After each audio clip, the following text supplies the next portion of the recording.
My name is Scarlett Harris, and before I get into the mess that changed my life, I want to tell you about my old house in Atlanta, Georgia. From the outside, it looked like a place you'd see in a magazine. 2 stories, white trim, shutters painted forest green, and a perfect picket fence that my father repainted every spring. The porch had a swing that creaked whenever you rocked back and forth, something my mother said she loved, even though I only ever saw her out there on the 4th of July. Our yard was the pride of the block. The grass always clipped just so, flower beds overflowing with petunias and hydrangeas. The neighbors used to tell us we were the ideal American family, and I would smile, but inside I knew appearances could be deceiving. Life inside wasn't as peaceful as it looked. I was the older of 2 sisters, by 3 years, though you'd never know it by the way my family treated us. My younger sister, Madison, was the golden child. She had the kind of effortless charm people write about in novels. At school, teachers raved about her.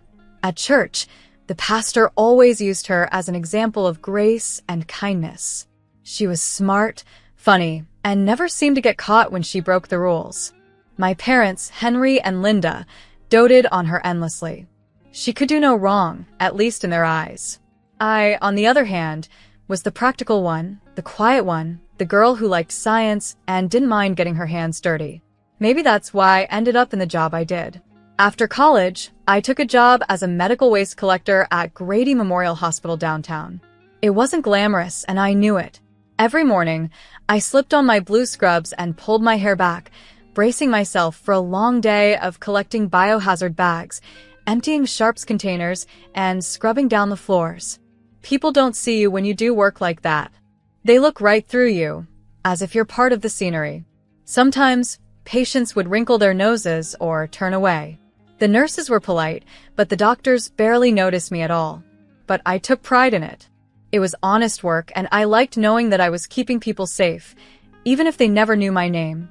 At home, though, my job was a running joke.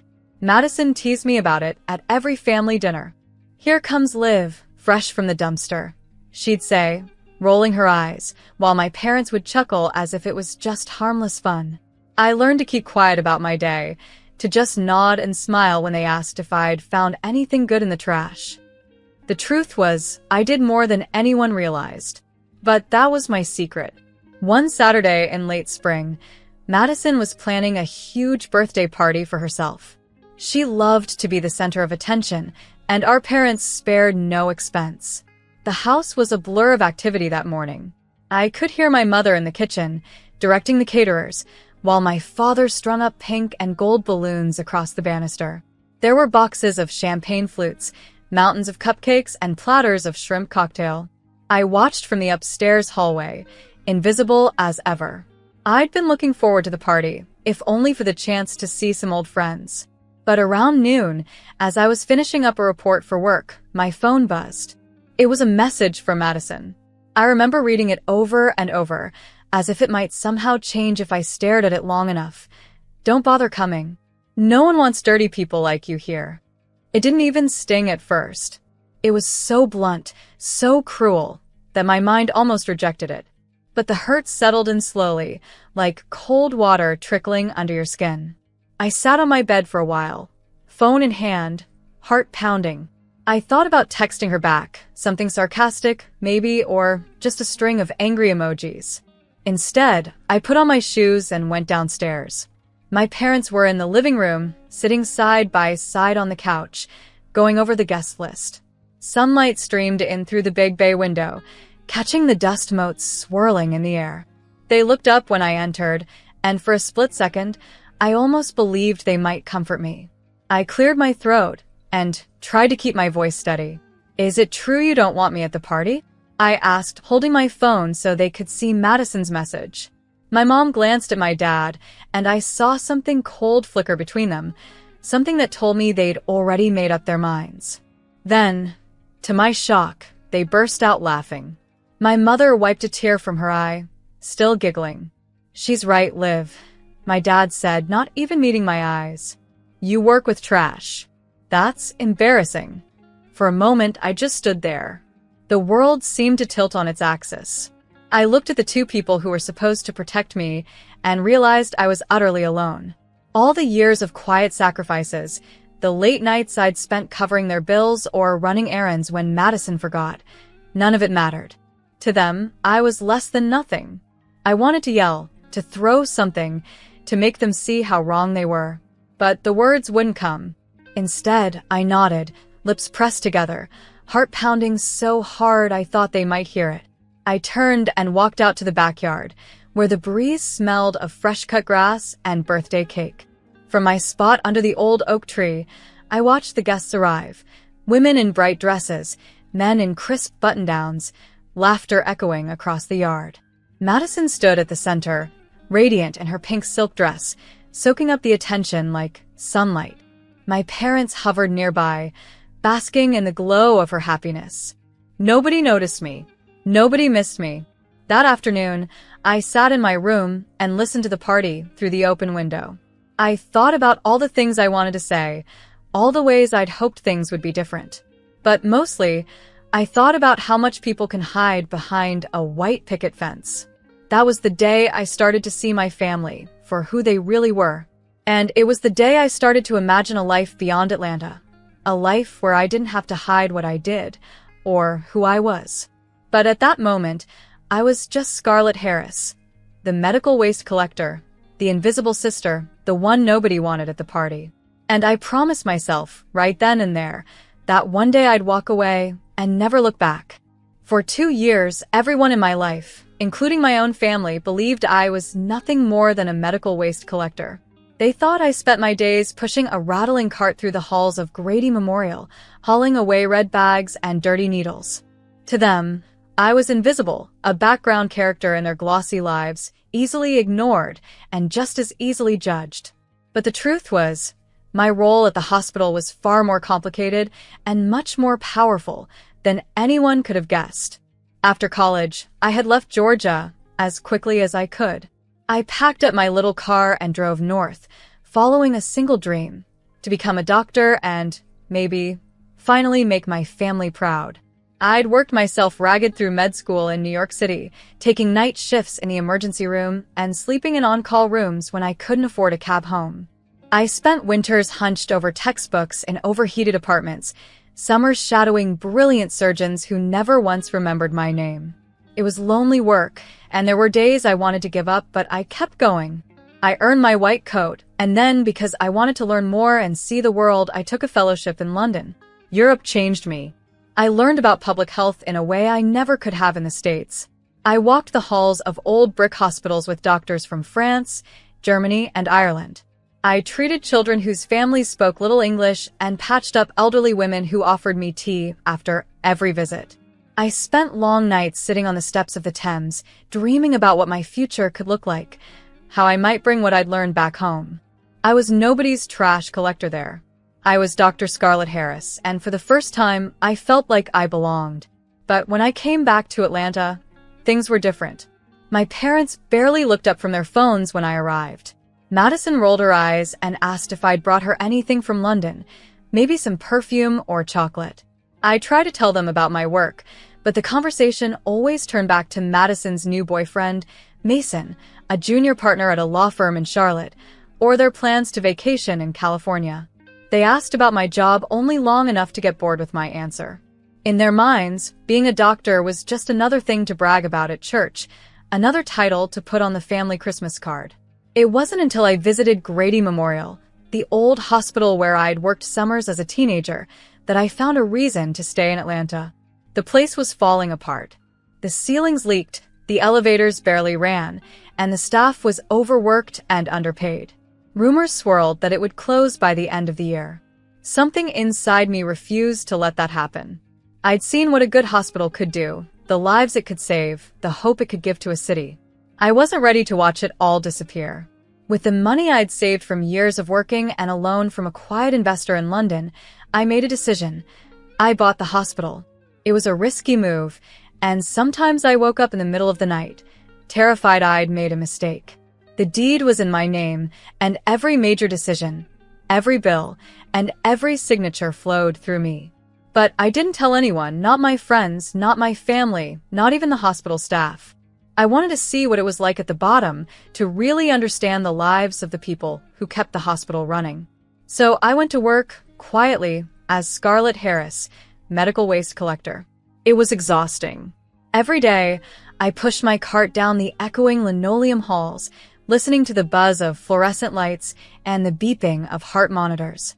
I got to know the nurses on the night shift, like Sarah, who always brought an extra sandwich for me, or Mr. Callahan, the janitor who sang old jazz songs while he worked. Most people ignored me, but the ones who noticed saw me. They'd nod or smile, grateful for the small ways I made their day easier. When I found out a nurse was struggling to pay her bills, I made sure her paycheck arrived a little early. When the power went out in pediatrics one rainy afternoon, I called the electrician myself and paid the $1,500 bill out of my pocket. Sometimes the expenses were enormous. $10,000 for a new ultrasound machine, $25,000 for a roof repair, or $2,500 just for fresh linens when the old ones disappeared. I never blinked. The money was there, and I spent it gladly. Saving the hospital became my mission, even if nobody ever knew. But at home, none of that mattered. Madison's world revolved around parties, shopping, and her lawyer boyfriend. She loved to brag about the dinners they attended at fancy restaurants in Buckhead, the expensive jewelry he gave her, just because. My parents, meanwhile, had discovered a love for California wine country. Every few months, they flew out to Napa or Santa Barbara, posting photos of themselves at vineyards and high-end resorts. They never thought to invite me, not even once. It was hard not to feel invisible. I paid my parents' mortgage every month, sometimes nearly $3,000, just so they could keep their precious house. I sent money for repairs when the air conditioner broke or the garage door jammed.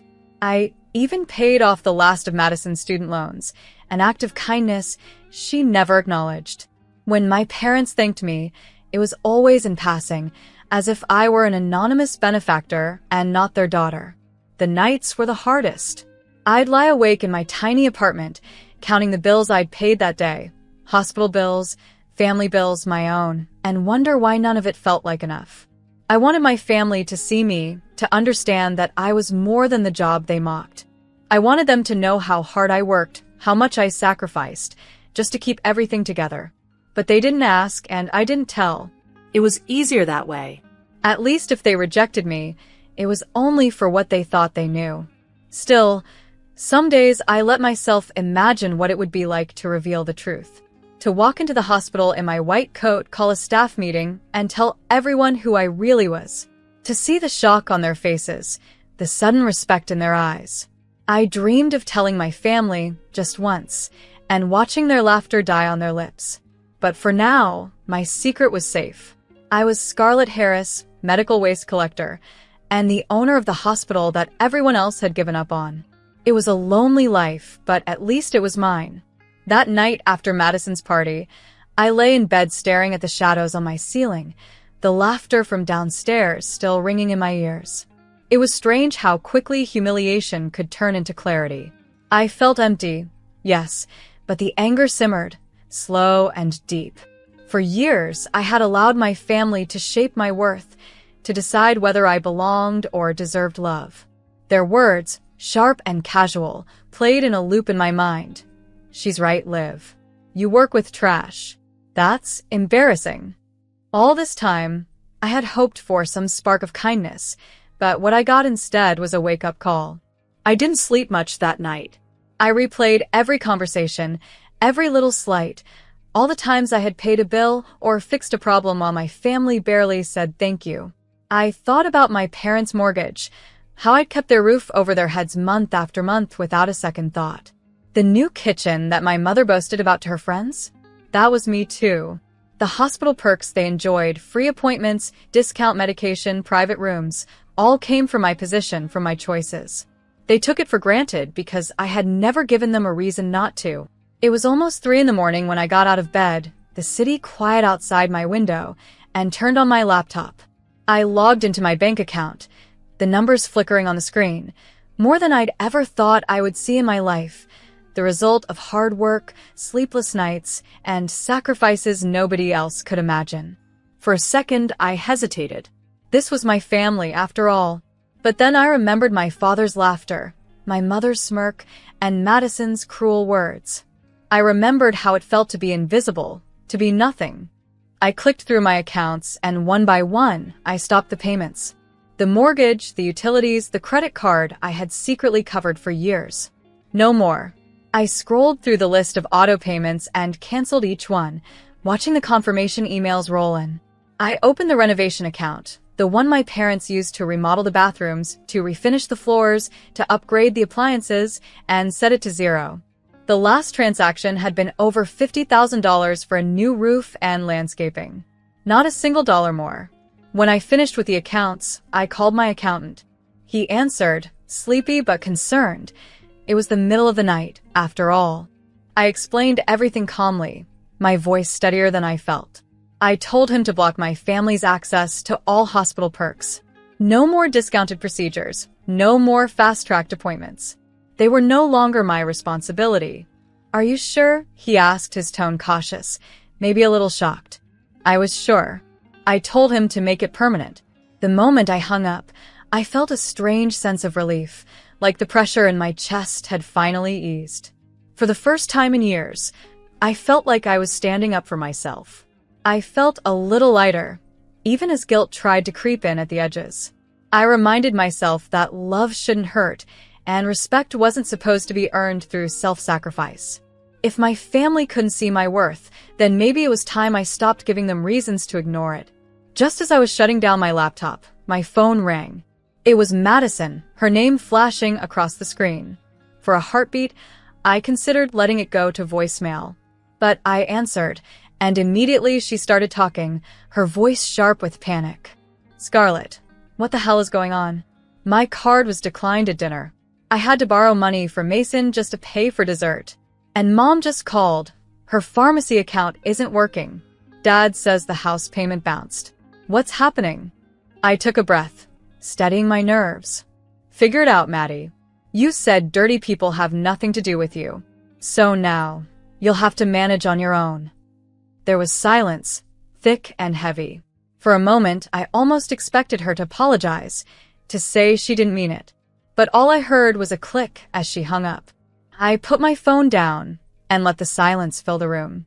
There were no apologies, no pleas for forgiveness, just a cold emptiness that felt oddly freeing. By sunrise, I had packed my bags. I didn't take much, just a few changes of clothes, my laptop, and a box of my favorite books.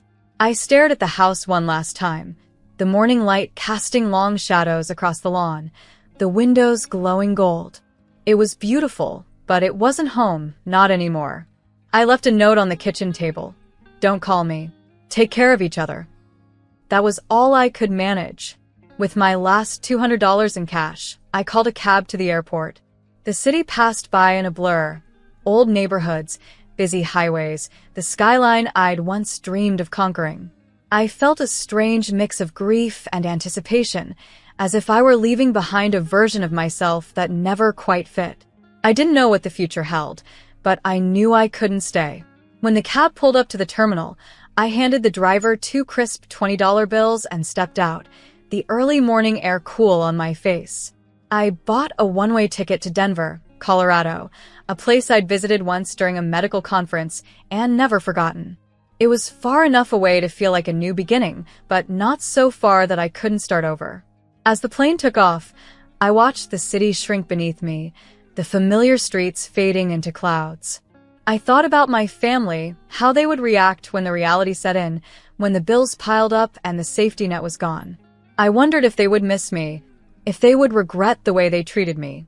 Maybe they would, or maybe not. It didn't really matter anymore. What mattered was that I was finally free. I was no longer the family's invisible benefactor, the joke at the dinner table. I was just Scarlett Harris, on her way to a new life, with nothing to lose but the weight of old expectations. For the first time in years, I smiled for no one but myself. When my plane touched down in Denver, the city was still shaking off the last traces of winter. It was March, and snow lingered in the shadows of buildings, dusting the tops of cars and softening the sharp edges of sidewalks. I stepped outside the airport with 2 suitcases and my breath turning white in the cold air, feeling both exposed and completely unburdened. I had no one waiting for me. No parents to call, no sister to text, no obligations except to myself. The mountains loomed on the horizon, blue and solid, and in their quiet strength I found an unexpected comfort. For the first time in my adult life, I was truly on my own. My first few days in Denver were a mix of panic and peace. I rented a small apartment near the hospital district, not fancy, but clean and bright. The rent was $1,200 a month, a price I could easily afford, but I found myself counting every dollar, as if afraid it might all slip away. I furnished the place slowly, buying a second-hand sofa from a local shop, a table from a flea market, and a single potted fern that sat by the kitchen window. Each piece felt like a declaration. I am here. I am building something new. Denver was a city of fresh starts. The people I met were open, curious, quick to smile, but never intrusive. On my first morning in the building, I ran into Sarah in the hallway. She was a nurse at St. Mary's, quick-witted, with bright eyes and a laugh that filled the space between us. She welcomed me with a plate of cookies and a list of local diners, scribbled in hurried handwriting. "You'll love it here," she promised, and I believed her. My other neighbor, Peter, was a retired history teacher. He spent his days tending to the small community garden behind our building and reading mystery novels on his balcony. He introduced himself with a firm handshake and a story about the blizzard of '82, then handed me a worn copy of The Great Gatsby as a housewarming gift. "Everybody deserves a fresh chapter," he said, smiling. I let people know me as Dr. Scarlett Harris, the new hospital owner, and nothing more. There were no jokes about dirty jobs, no sly smiles about my past, no parents to cut me down for not being enough. Here I was allowed to start over, to rewrite my story however I chose. I was determined to be known not for what I had endured, but for what I had survived, and for what I planned to build next. Work at the hospital was demanding, but it filled me with a sense of purpose I hadn't felt in years. St. Mary's was smaller than Grady Memorial, but the staff was close-knit and fiercely dedicated. I dove into the rhythms of the hospital, morning meetings, late-night emergencies, the steady hum of compassion and exhaustion. I made a point to learn every name, from the surgeons to the cleaning crew, and insisted on joining the staff in the cafeteria whenever I could. Slowly, people began to trust me, to share their frustrations and their hopes. It felt good to be part of something again. A few months after my move, I invested in a new children's health clinic on the edge of the city. It was a small building, painted bright blue, with a mural of mountains and smiling kids across one wall. I poured $100,000 into the renovation, determined to make the clinic a place where every child could be seen and cared for, no matter their background or their parents' insurance status. I spent weekends painting walls, ordering books for the waiting room, and recruiting pediatricians who shared my vision. The grand opening was modest but joyful, filled with laughter and hope. Outside of work, I found myself opening up to the world again. I donated $5,000 to local charities, choosing organizations that supported single mothers, foster youth, and victims of domestic violence. Giving back made me feel whole, connected to the city in a way I'd never been before. I started attending a writing group at a cozy bookstore downtown. On Tuesday nights, we gathered with mugs of coffee and notebooks, reading our stories aloud. For the first time, I began to write about my past, not with bitterness, but with honesty. I wrote about the house in Atlanta, about Madison's laughter, about the secret life I'd hidden behind hospital walls. Meanwhile, messages from my family arrived in waves: texts, voicemails, emails, even the occasional letter. At first, the messages were angry and confused. "Why have you stopped the payments? How could you do this to us?" Later, they shifted to pleading, "Liv, we're struggling. Please call back. Your mother is worried." But I stayed silent. I needed space to breathe, to learn who I was without their expectations pressing in on every side. I did not answer, and in the quiet, I found peace. In Denver, I built new routines. Morning started with coffee on my small balcony, watching the sunrise paint the city gold. Some evenings, Sarah and I would walk to a neighborhood bakery for cinnamon rolls, talking about everything from work stress to old heartbreaks. Peter invited me to join the garden committee, and together we planted tomatoes, basil, and sunflowers. I learned the names of shop owners on my block, found a favorite used bookstore, and joined a Saturday morning yoga class. Little by little, the city became my own.